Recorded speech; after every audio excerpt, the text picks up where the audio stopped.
بسم الله الرحمن الرحيم. الحمد لله والصلاة والسلام على رسول الله. اللهم افتح لنا أبواب رحمتك والحقنا بالصالحين. اللهم علمنا ما ينفعنا وانفعنا بما علمتنا وزدنا علما وفهما في الدين. اللهم اغفر لنا ولوالدينا وللمؤمنين يوم يقوم الحساب. باسي لو الرواسين ومنها بين القولين والوجهين والطريقين والنص ومراتب الخلاف في جميع الحالات، فحيث أقول في الأظهر أو المشهور فمن القولين أو الأقوال، فإن قوي الخلاف قلت الأظهر وإلا فالمشهور. يجب نيرا تقريبا حتى يرى من هنا أبو باسي أظهر قولين من باسكر وجهين من باسكر طريقين من رونكردو ما بس ما سين نصيا انزل باشا يقول من مصطلحات من هي بيوسى بقولين، مصطلحات من هي بيوسى بوجهين، ومصطلحات من هي بيوسى بطريقين. باش قلت من فحيث أقول في الأظهر أو المشهور فمن قولين. قلت ما لفظي أظهري بكادين لقر مشهور لبو الرأي الراجح لبين لبين أقوال كان إمام الشافعي إنزا دو قول بي يان زياتر بي أقربوت خلافك بيني أقوال كان بهيز بوزور. قلت ما لسي بهيزا خلافك لروي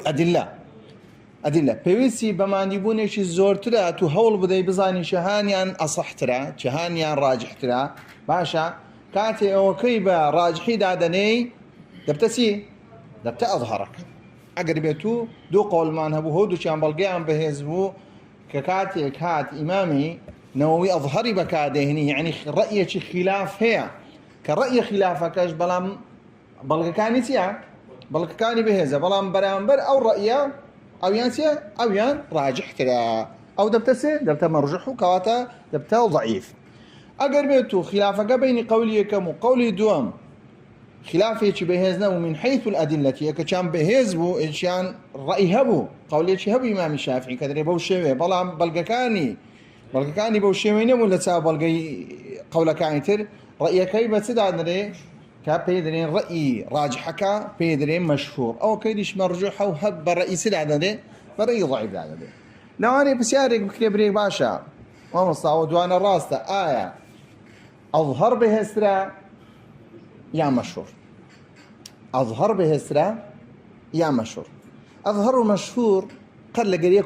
كونابنو أظهر مشهور قد لقريه كونابنو لبرسي لبروي هودو كان راجح يعني راجح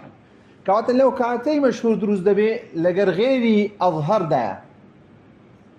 أظهرش لو كاتي دروز دبي لقر مشهور دانية يعني هودو كان راجح كات أو جوازي لو خصو علماء دروس كان كده كاك أظهر بهسرة مشهور بهسرة أو دوارن لقيك مقارنة ناكري أو دوارن لقيك كونا بنوا توقع ناكري لقيك كوبنو لو أقل كوبنو أو هيك كان دبته ضعيف ويشان دبته أظهر يشان دبته مشهور وكيدش دبته ضعيف أو دوارن لقيك كوبنا بنو والله قريمان بريقا كود بنو لقيك بقريمانش لقى دابنين لقيك كود بنو دور أيمان هي رأيي كمان هي دري من حيث الأدلة شنو كيستاكا أظهرك قدمان رأيك يتيا زور بهيز أدي برامبر كيتسبو بهيز بو مرجوح بو بلام أو بهيزتا كاتيك كواتي قربي تو زور بهيز بي كواتي اللي مشهورة كيتيا اللي مشهورة كي درين بهيزتا درين لما شركيتيا دري بهستر هذا شعبه وشوي درين كاك أظهرك بهستر المشوركي من حيث الأدلة لبروي بلقي أقواتنا بلام أقر ميتو براورد بكي لبين يوي كاكا أظهرك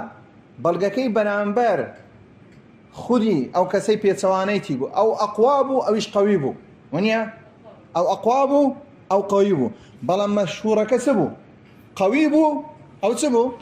ضعيفو كات أو زور بأساني برامبر بس الرأي كيدي تسد زال دبي مشهورك زور بأساني برامبر رأيتي رأي دومك زال دبي كي بلقيش بهزنيا بلام أو كيتر بيويسي بسيا بيويسي بخو ما عندي كرنا كات اللو روان جاي شهان بهسرة مشهورك بهسرة مشهورة كبيستر بلام أما قوت مان أو دوانا قد لقدية كونا بنواتبي مقارنة بيبكاي چونك أظهار برامبركيها ضعيفة مشهورش برامبركيها هر ضعيفة بلام قلت ما أظهار بلقكيتيا أقوايا بلام أوكي ضعيفة برامبر أظهركي بلقكيتيا قوية بلام هر ضعيفة إيش بيناكي مشهورة بلقكي قوية بلام مرجوحة كسيا بلقكي ضعيفة أو دوانا مقارنة كردن لقريك كونا بنو تسوك دجيك نينا بلام علماء باشيان كرديك آية شتيشي عقلانية كوي ليك ديواتو أقل بيتو بوشي ليك ديو دريكاك ظهرك بيسرع أقل بوشي مش ليك ديوا دريتيا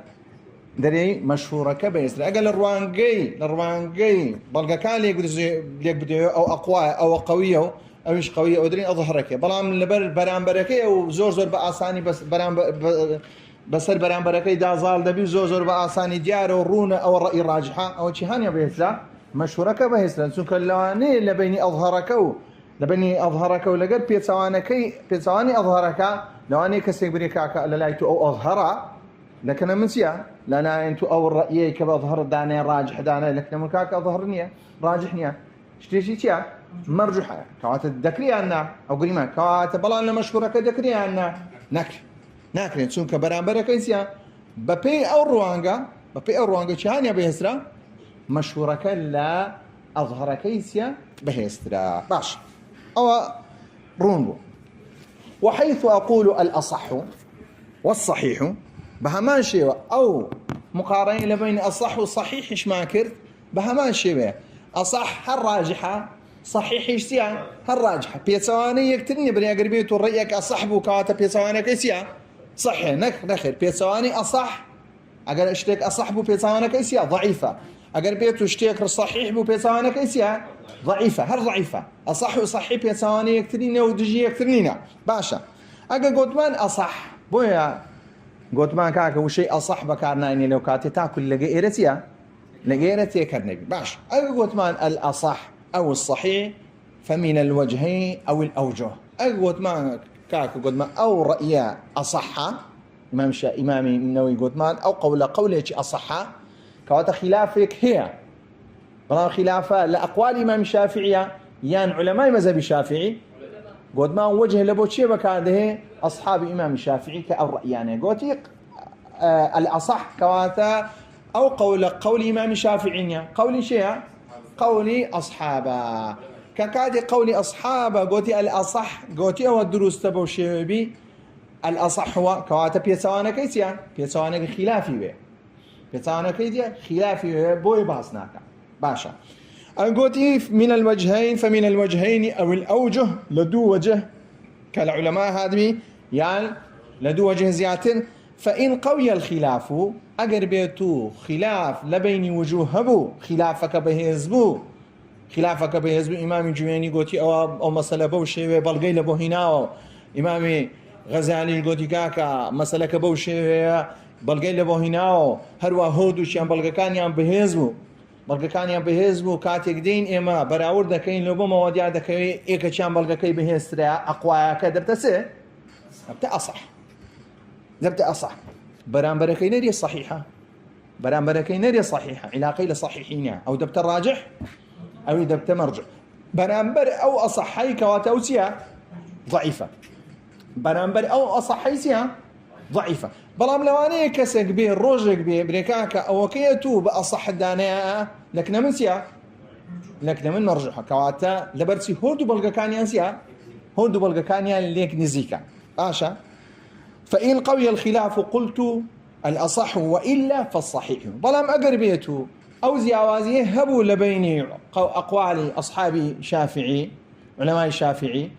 أقربيتو اختلاف هبو بلام اختلافك هيك كان بلغا كان يرونو أشكرابو بلغا آياتي هنا بلغا حديثي هنا ويشتنها رأي شداب حديثي شيء ضعيف هنا أبو كنو بابا درين كاكا هر أصلا أدوانتيا لقيكتيا براور ناكرين هر بيويز بويناك خوش ما عندي كين كواتا أو ضعيفة أو صحيحة أو صحيحة باشا آية أصح بهسترا يا صحيح قدمان أصل واي أو دوانا لقيكتيا مقارنة أكري كون أكرينوا كوناكن سكو هودو شيانسي لمذهب الإمام نووي بسي دانا بهيزي دانا براجحي دانا بلام أو دو اختلافي لسدانا أقر بيتو رأيي كم دوام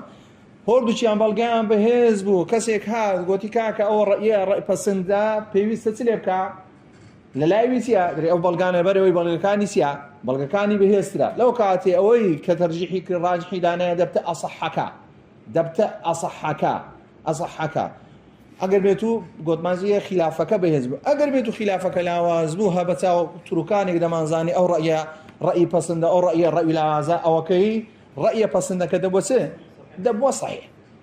أقر بيتو قد ما لقيك أصبع براورديانه ولا أقر بيتو براورديان كي بهمان شيء ودقرينو همان منطقي سي بيني أظهر ومشهور أقر بيتو للروي بلغا كيبي برين أو كاكا بلغا كي أقوايا زور بهيزا برامبر شيء برامبر قوية قدا الظالبوة كوات تدرين كاكا مشهورة كتيا مشهورة كالروي بلغا كان بلغا كي شيتيا بلغا كي بهيسرا كوات الله صحيح كي بهيسرا أقر بيتو برين كاكا والله كاكا كاتيك أو خلافة لبيني أو دو قولانية لباش ما ندوبوني شي زور بيبسي بتحقيق كرنا وقريمانيش دكري الرأي كيدش رازبي كواتا شي هانيان بهيسرا جانيا بهيسرا كي قد ما قريمان لو يدكري كأصح كسبي راجح كبي تونك بلغا كي برامبريتيا قوية قريمان دكري أو كي تو يستاكا بأصح دانا صحيح أصح نبي باشا راجح كبي نك مرجوح كبي نك راجح كبي بلام لصحيحه لبرامبر صحيح كي أو قريمان دكري نخي لبروي بلغا كي سيا صحيح كي بلغا كي بهيزو كزنات واني الرجل بيبري ولا كاك أو صحيح سيا أو صحيح أو بلغانش يبري كاك أو بلغيه أو بلغا كينات واني إلا قربيتو بلغيه بي إن زادت واني بلان بلغا كان لاوازبون بلغا كان ما تبهز لك حديث ضعيف بكودة واني حديثك ولي بك قوي بك يعني بلغينا بكودة واني بلغي لبو بينتو كواته لو الروانقة شهانيا بهز تبي صحيح كبهز أميش راستي قربيتو تمشابكم اللي قر أوي دام كمشهور بهسترا لأظهر كي ببي أو منطقة هروها صحكاش ببي أو منطقة لسبهسترا لا أصحكي بهسترا بلام هيش دريكاك أظهرك بهسترا مشهوركي هرو أصحكاش لصحيحكي بهسترا بلام أصلك أو دوانا لقيك مقارنة ناكرين بركو مقارنة انشتشي ديا أصحك لو كاتي دور إيماني هودوك بهذا لو كاتي أصح أو كدي ضعيفة برامبر أو أصحي كاتي رأيك دو قول ماني قولك شي بهذا ماني قولش لواز ماني أو صحيحة ببي أوي صحيحة علاقة ما لوينية مقارنة بين أصح وصحيح بكين كهيز لازم لقيتش سيا لقيتش كون ابنه والله ما قربيتو كسيك بوشوي سياري نكري تطواني بوشوي سيا بوشوي والله مدير كا بپی کات بابتی چیه بابتی چی لک دانه باش وحيث أقول المذهب كاتك دريم مذهب بوشيوية فمن طريقين كاتك وشي مذهبي بكارنا قد ما طريقين سيا طريق عراقي أوي كاتك دريم مذهب يعني من مذهب دا بوشيوية كواتا لطريقين أو جوازي سيا لدو طريقين طريق عراقي وطريق خراساني يعني طرق يعني سدها رقايتر باشا وحيث أقول النص باشا كانت يقدر النص ما نص عليه الشافعي كذلك النص ما نص عليه الشافعي باشا فهو نص الشافعي رحمه الله كنص شافعية بلام أقادر كنص بكان هنا كوات رأيك هي رأي شيء هي إنزا أو رأيه يا قولي علماء الشافعية قولك ويكون هنالك وجه ضعيف وجه قد ما لبو شيء بكاردي هندي وجه لبو أقوال شيء أقوال أصحاب الشافعي بكاردي كوات النص هي بلا ميكك لعلماء مذهب الشافعي خلاف نص فتوايدا خلاف نص قوتكاك أو كإمام الشافعي قوتي بوشيوين يبوشيوين بلا مكاتك دري النص نصك بهيسر لسه لوجوه نقول مانسيا ويكون هنالك وجه ضعيف برامبر كيسيا برامبر الرأي شي دي هي أو الرأي شيء قول الإمام الشافعي يا قداربة باشا طرق شنيا قول أصحاب الشافعية كأوانيسيا كمجتهد مجتهد شيء مجتهد مذهبا مجتهدي مذهبا كغوتيان كاك أو مثلا إمام الشافعي أو فتوى يعني مخالف قول إمام الشافعي بل قول إمام الشافعي تيا بين سر قول وانتيا لا وازع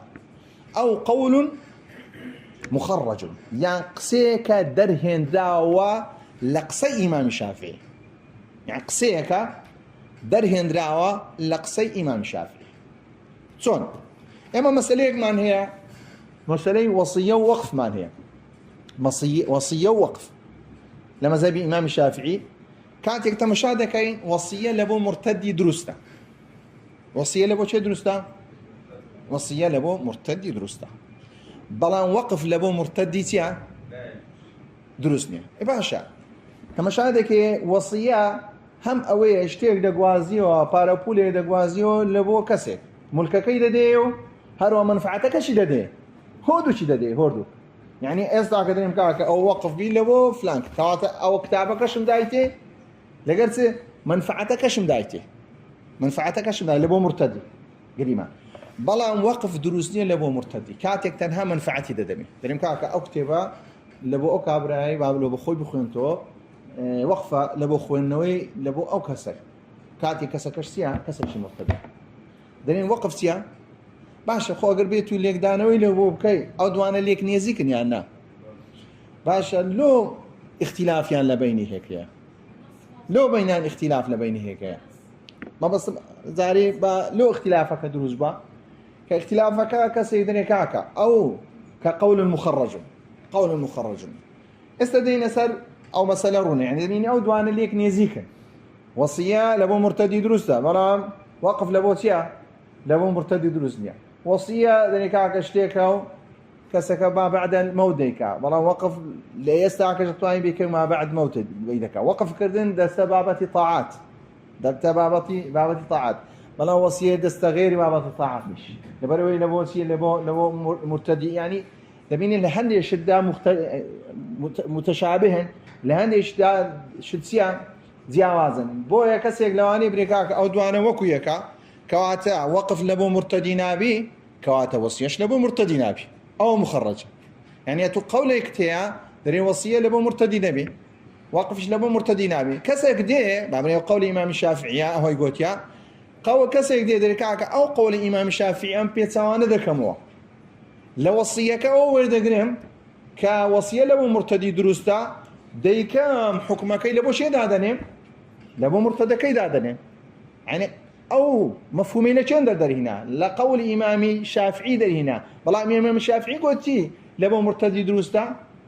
نخي بلا قلتي لبو وصيه بلا قياس ذاك مرتديش قياس ذاك هذا سر شيء ذاك هذا سر وصيه دركاتي وصيه دروستا كواتا اگر بيت وصيه دروس بي لبو مرتدي كاتب دريم أمن ليرة قول شديد دردينم دريم كاتب ببي أو بكات وقفش لبوتيا لبو مرتدي دروستا ببي تانا دريكات كاكا قياسة شديد لكم لبره وقف لبو مرتدي دروسنيا دريم كاكا وصيش لبو شيء دروسنيا وصيش لبو مرتدي دروسنيا أو قول الإمام الشافعي قلت يا لا اجتهادك كرديا لا سكاني قول الإمام الشافعي قياسك يورجرا قياسك يورجرا شتى ديش معناها مسألة قبلة لقي مسألة آو أقل بيتو يستاكا لشوين بي دو جوزة آو تبي باشا وكو باز دكان دي تتكاكا صيك هات بيوتي بارون باشا ودي دوي صيكا ترى دوي صيكا ترى إخو أقل بيتو صلي خوار بي كوات اللي تشي تشتنعي آوكاش قلتين يو كوات آوكا تليات يعني بيزبا دريكاكا دبي أو جوزة بي يعني أو بي يعني أو بي ليرا سلوبو دروز بو شكل له دروز بو كشكل له دروز بالباشا اجتهاد ده كيدري كاكا جوزي كم آوكا باكا جوزي دوم آوكا بيسا باشا كجوزي دوم آوكا بيسا آية صفر ريال بدم لما زي الشافعي دري آوكان آية تسليب كي دري آوكا برجع تازارش كسي تسلو دروز نبتوا شكلون يعني دري آوكا بدا مرو ماراتا كي خوتو بيبا يعني وين يبكا كيقيم يو آوتسيا أو بيز حتى قماني دي لو دروز نبتوا باشا نيجي وروي بيكرت بقى لباشا عصر فكري كردو بالقرآن اجتهاده كم قورايا هو جوزية كم بيسا جوزي دوم خاينة إمام الشافعي دري كاكا إمام الشافعي نصي دري لبوينية اجتهاد بكا لبوهينية اجتهادك قاعدة إشمان هي دري لا ينقض الاجتهاد بالاجتهاد آخر أقر بيتو اجتهادي كذكر اجتهادي شكرا اجتهادي دوم سيا فوتصل نابتو أو قاعدة مفهوم أو نص إمام الشافعي بلام لما سيقي بالإمام الشافعي دري أقر بيتو كسيك نوجي ذكر لصحراء نيزاني كم زار تو نيزاني اتجاهي قبل شندرا رويلا باشور كرت دوای لۆ دیار کە لە ڕکاتیە کەمی تەواکرد لە دووەم گۆتی بە قورئان وەبزانم لە ڕۆژ ئاوایە لەوانەیە تەوەقوعانە لێ ڕوونەدا بەڵام لە ئەفریقی لەوانە بە پێچاوانە بتووە لە ئوسترالیا پێچاوانە بتووە هەروە لە ئەمریکای ڕۆژهەڵات و لێرە ناگۆڕێ هەمووی ڕووی لە چێن دەردەکات ڕووی لە باشوور دەکات بەڵام لە شوێنێک کە کەسەکە بەو شێوەی هەر چارای کرد یەکەمیان ڕووی لەولایە کرد کاتی یەکەم لە دوای کاتی دووەم گۆتی بۆ لایە کاتی سێم لەولایە کاتی چارەم بەو شێوەیە ئایا دبته أوي اجتهادي يكمل كريا دوای اجتهادي دومي كريا دوای اجتهادي سيمي كريا دوای اجتهادي چارەمی كريا بني كا كلبوني اجتهاد إمام الشافعي دل لنويش كردن دا لقيب لكردن دا اجتهادي لبوهيا أو قاعدة سيا أو قاعدة زي بزين أكري غلط نية زي بزين أكري ليرا ببي أوي كخوای پەروەردگار یسری دانەیە لە مەسەلەی چێ لە مەسەلەی قیبلە کە ئەگەر بێت و کەسێکی لە نوێژی سونەتدا قیبلەشی نەزانێ لەسەر ڕاحیلەی فەئینەما تولوا فثم وجه الله ئەوە لە نوێژی سێ لە نوێژی نافلی ئێستا کەش کاسێک بە سیارەی دەڕۆ لە خۆت دەهوێت دوو کات نوێژی بکە لە ناو سیارەکەی بە کەیف خۆیتی تیارە و ئێری هەموو شتان دەگرتەوە کەواتە خوای پەروەردگار ڕوخسەتی دایە لە قیبلەیان نا ڕوخسەتی دا کاتێک ڕوخسەتی دایە کەواتە ئەمەش ڕوخسەت لە چ دەدەین ئیجتیهادەکان چییە ئیجتیهادەکان دبته هوي أو اجتهادي دوم بلام اجتهادي كم بوصل نابتو قبولا نوجكاي اجتهادي دوم مش كرديا قبولا اجتهادي سي مش كرديا قبولا اجتهادي سار مش قبولا نوجكاي تيا دري نوجكاي تيا نوجكاي درستا باشا أو دو مسألة معناها كاسي يقدر دريكاكا ابني سريج معناها دريكاكا أو مسألة إمام الشافعي كأو قياس إمام الشافعي كده أمن أو لو يدادنم أو شلو يدادنم يعني سه طريقة كامن أويد هذا نم كأصل وجهك قبولنيا لو كان شيء أصل هذا نم أو كقبوله أو بيدرين درهينان لسه درهينان استنباط دكي لشيء لأقوال شافعي بلام كاتي استنباط دكي بيتواني يصير كيوا بيتواني قول شافعي لك إمام الشافعي سامي صورة دري أصل قبلة كدري لا من دروسنيا أجر بيتو بقيان وقياس كم لسر معركي كي دري هروها أقر بيتو يعني أقر بيتو دري قبلك نابي قبلك يبغوري أقر بيتو قياس بكم لسر آوكي هروها أقر بيتو آوكش قياس بكم لسر قبلك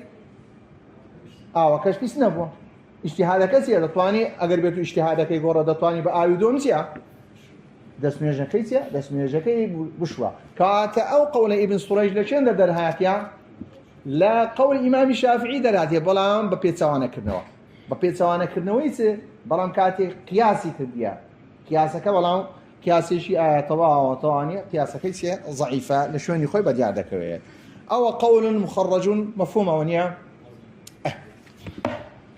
شيء تدويني كرت أو قصاني قلت مال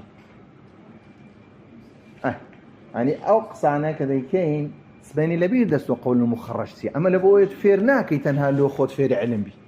هر كسي كاتي تنها لبو خود فير علم بي قد فيرنا بي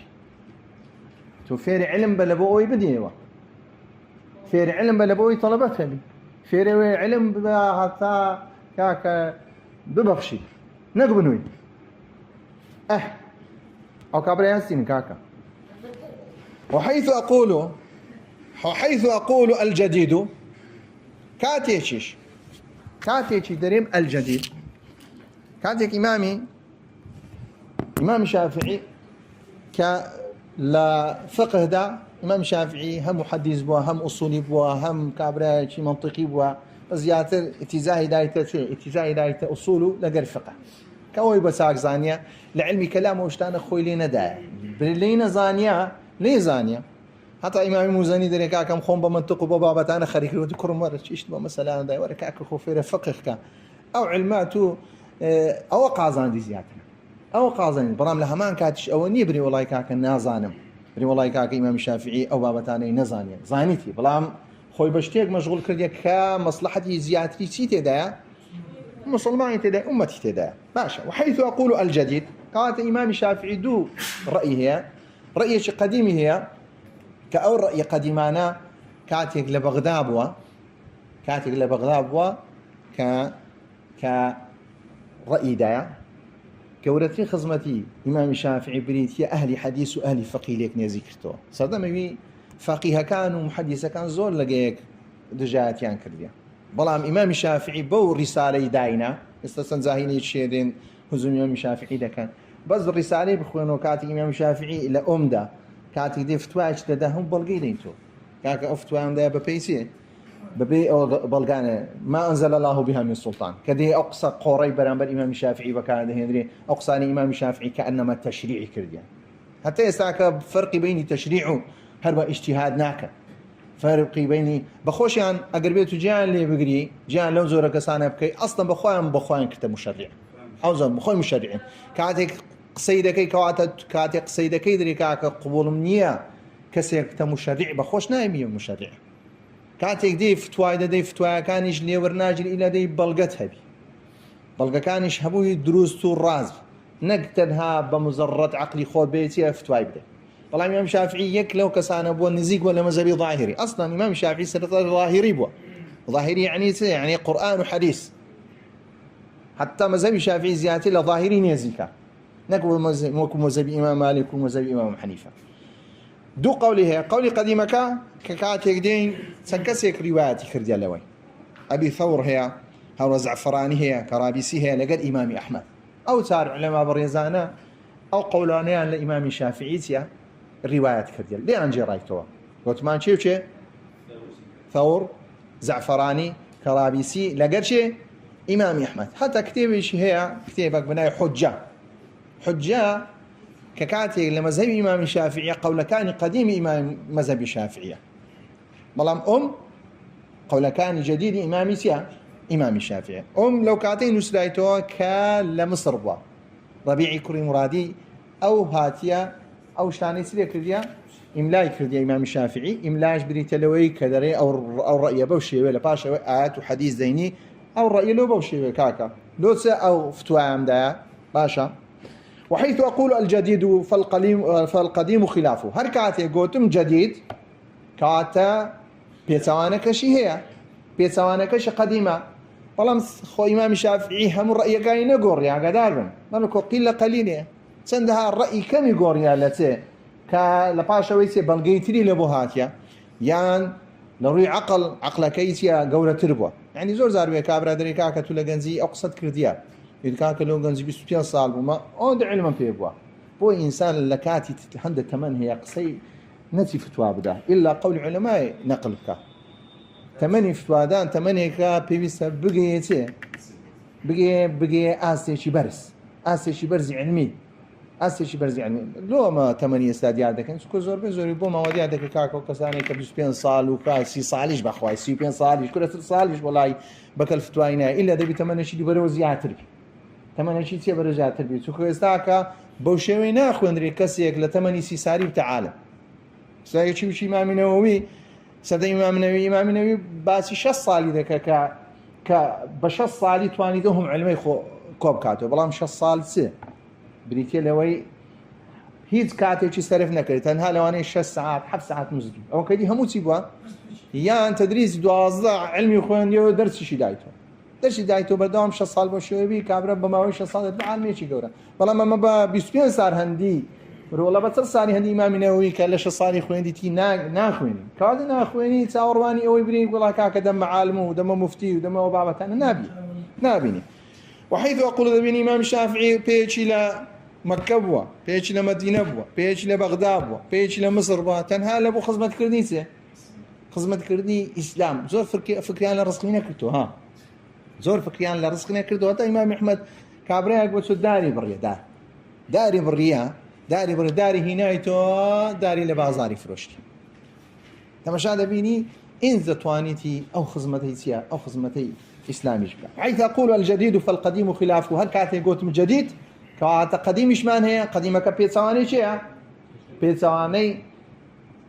بيتسواني تي أو القديم هركات يجدرين قديم فالقول قديم فالجديد خلافه هەر کاتێک ئیمامی نەوەوی قسەیەکی وە پێش قسەیەکی خست دیارە لە لایوی چیە؟ لایوی ئەو بەهێزترە کە گوتی جەدید کەواتە جەدیدەکە بێت گوتی قەدیم کەواتە قەدیمەکەی چییە؟ قەدیمەکەی پێی چاکتر و پێی چیە؟ پێی باشترە. گوتمان حجە کتابی حجە گوتمان قەولی قەدیمەکانەوە هەروە کتابی ئومیشیە هەندی قەولی جەدیدەکان لەوەیە. وحيث أقول وقيل كذا هر كاتيش قوتم وقيل كذا وهو جمع ضعيف أو قصي كراية قصي شيء ضعيفة بلام هر باسيش لكم هر سي هر باسم والصحيح أو الأصح خلافه قوتم كاكا قولا ضعيفة كواتب بيسوانك هي بيسوانك شي راجحة كبيسوانك راجحة يا أصحة يا صحيحة كقول ما أصح صحي ديتا قوري دقرين وسترشين در وقيل كذا قيل كذا فهو وجه قاتل لي اختلافك إلى بين شيء وقيل أو قيل لبو إمام الشافعي ناقرته لبو أقوال أصحاب الشافعي دقرته كاديك أو أبو قيل كذا أو ضعيفة برامبر كيسيا صحيحة نبيني راس خو ضعيف فهو وجه ضعيف والصحيح أو الأصح خلافه كواتا بيتسواني أصح سيا ضعيفة بيتسواني صحيح سيا ضعيفة مفهوم كاكا ليتان تيكرنا ببني بيتسواني أصح صحيح نخير أو أنا لقيك كونابنو أنا بركو هري دجيك نينو قد ما بيتسواني هردو كان سيا ضعيفة لكن اللي بمواد يدك ليرة وحيث أقول وقيل كذا فهو وجه ضعيف هل قلت قيل كذا وجه ضعيفة كواتا والصحيح أو الأصح خلافه كواتا بيتسواني قيل كذا كضعيفة بيتسواني كيسيا إذا قوي الخلاف بين الرأي الضعيف والرأي القوي أو بيدرين أصحكيا راجحك أقربتو خلافك قوي نبو أو راجحك سيا صحيحة وحيث أقول وفي قول كذا فالراجح خلافه أقا مان حيث أقول في وقيل كذا أو ظانمه وحيث أقول في قول كذا لقوله تشيش أو هي راجحة كتيا خلافي بها كواتا في قول كذا لقول ده لير روينكدو في قول كذا فالراجح خلافه إن شاء الله لدرس دعوته وكيتر توادكين وصلى الله على محمد وعلى آله وأصحابه أجمعين.